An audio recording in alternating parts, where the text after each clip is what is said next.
You're not burned out anymore. That already happened. The burnout was weeks ago, maybe months. What you're dealing with now isn't recovery. It's something else entirely. And if you don't understand what it is, it's going to eat you alive. Burnout felt like hitting a wall. You couldn't think, couldn't focus, couldn't care about anything. So you stopped. You told yourself you just needed rest, a break, time to recharge. And that made sense. That's what everyone says, right? Take care of yourself. You can't pour from an empty cup. Rest is productive. So you did. You rested. But that was weeks ago, maybe months ago, and you're still here, still in bed at noon, still scrolling for hours, still feeling that same emptiness that made you stop in the first place. Nothing changed, except now you can't even pretend you're working toward something, because you're not resting anymore. You're disappearing. And the worst part, you know it. Here's what you actually do now, and I'm not guessing. You know this is true. You sleep, not because you're tired, not because your body needs it. You sleep because being awake feels like punishment. Because when you're awake, you have to face the fact that you're doing nothing. And sleep is the only place where that doesn't matter. You scroll for hours, not because you're interested in anything, not because you're learning or connecting or even entertained. You scroll because it fills the space where effort used to be.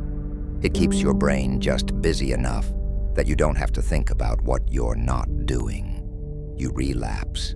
The porn, the junk food, the thing you swore you'd quit. Not because you're weak, not because you lack discipline, because numbness is the only thing that still works.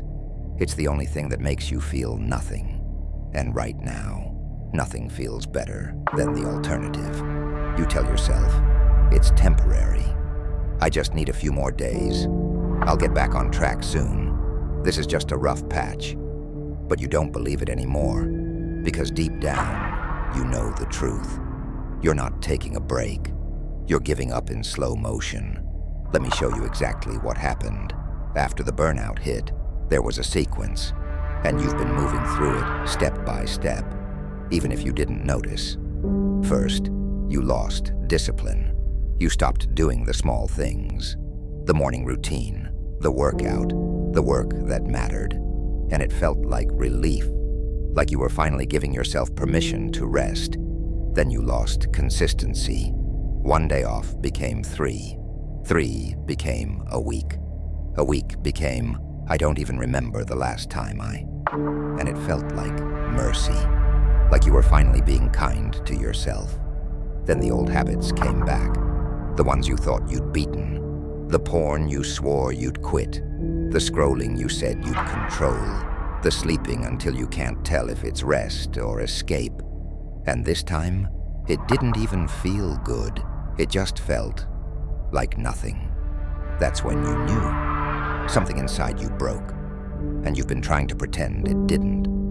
At this point, most people think the answer is simple.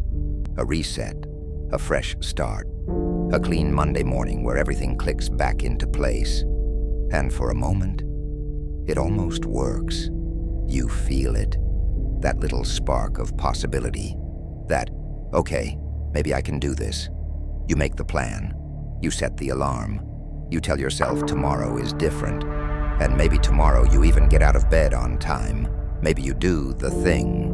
For a few hours you feel like yourself again, but that's not what saves you, because by the afternoon it's gone, and you're back here, wondering why you can't just stay fixed.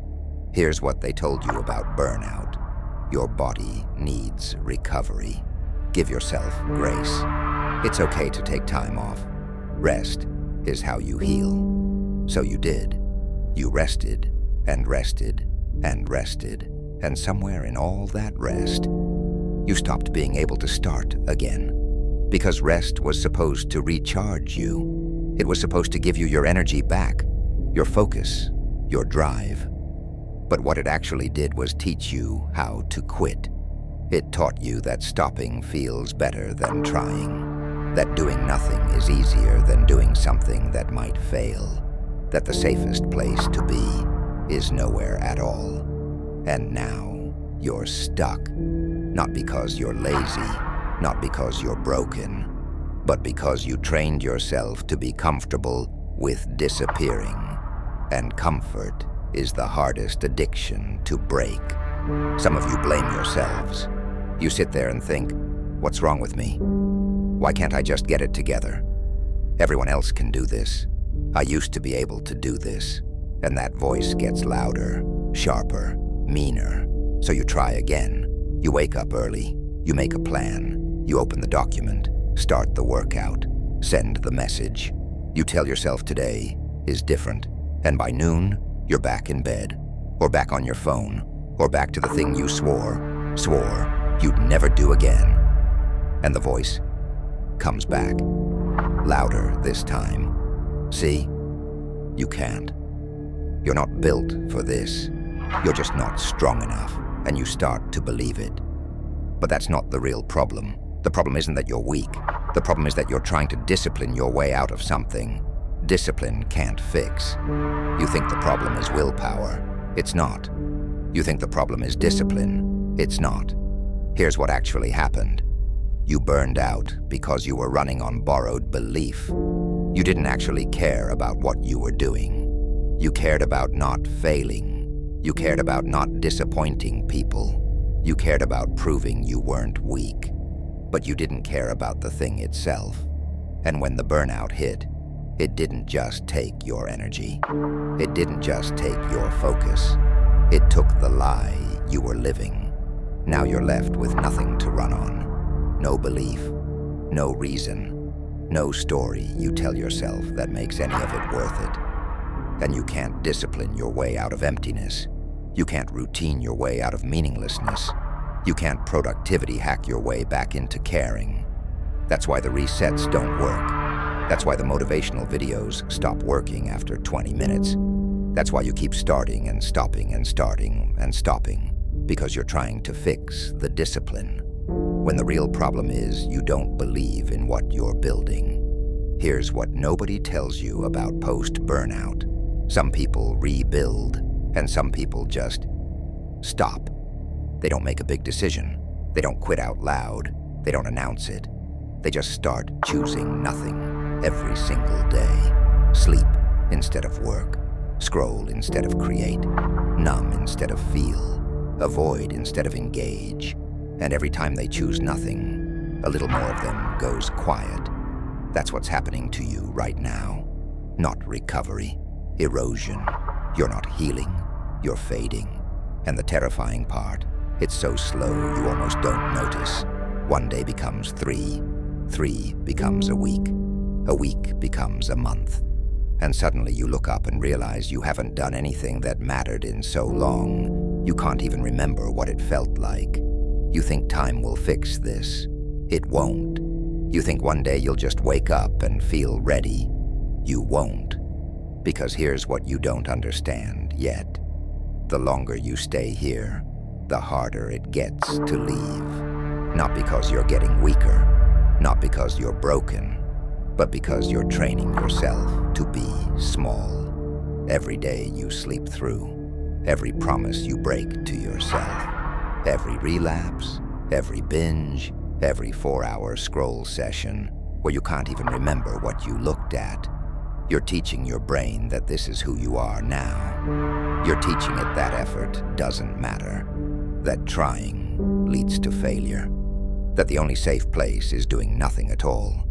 And eventually, it believes you. And when it believes you, it stops even offering you the option to try. That's when it's over. Not because you chose to quit, but because quitting became automatic. So here's where you are. You burned out. And instead of rebuilding, you've been rotting. You can keep doing this, keep sleeping, keep scrolling, keep numbing.